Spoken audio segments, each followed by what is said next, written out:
Well, we got the 2 whiskey barrels on the deck filled in with marigolds, and we got the cage back on them, and it is absolutely howling at the river today.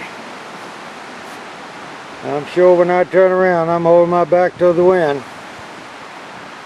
You will see and hear the howling.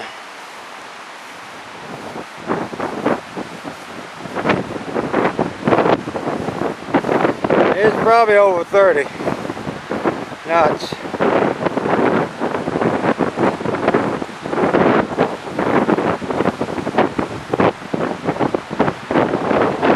Be like on a calm day if you're going down the water at 30 knots in a boat, how much air would be going by your ears.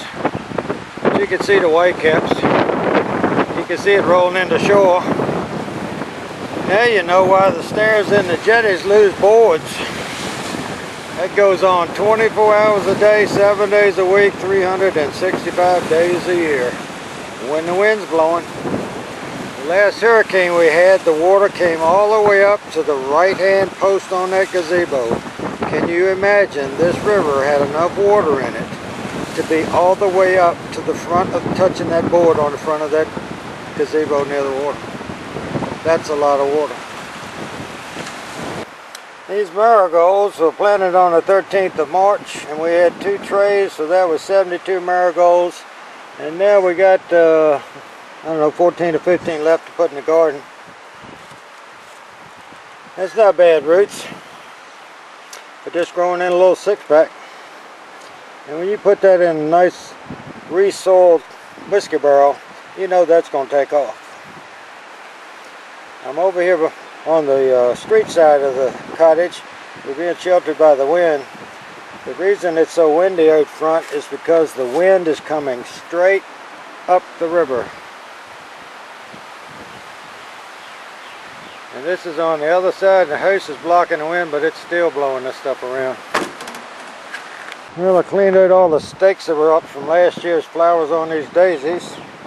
We're going to put a bunch of hostas along this side. It's pretty shady. And a couple right in there. There's some lilies coming up. We planted this whiskey barrel of marigolds. We've got gladiolas in this one. Oh, let me ask you about mums. We bought these in the fall of 2010 and put them in the whiskey barrels out front after the marigolds had died.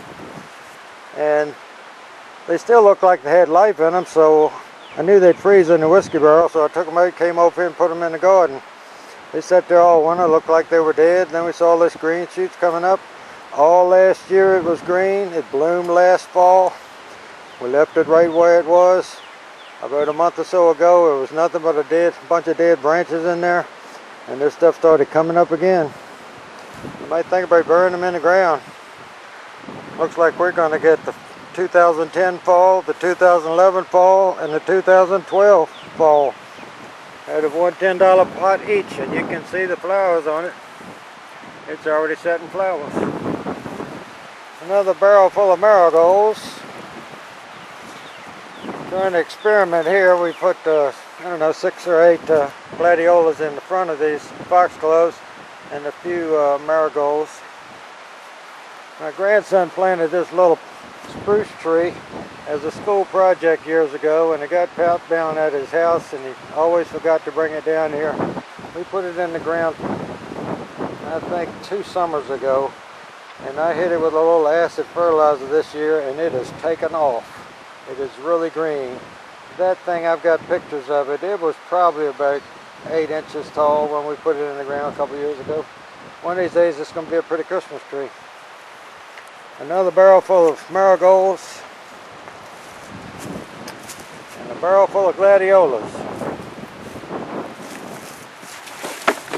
And a lot of weeds out of this bed. I know it's windy, and I'm going to hopefully do this and you'll be able to understand what I'm saying. We wash boats and we wash cars and we water the garden and we water these beds, and we're constantly tying up hoses. So what I did is took some 4x4 posts. I cut them on a 45 so the water would run off of them and to keep it from rotting out. And I drilled some holes on an angle, and I put this PCV piece of pipe in the hole.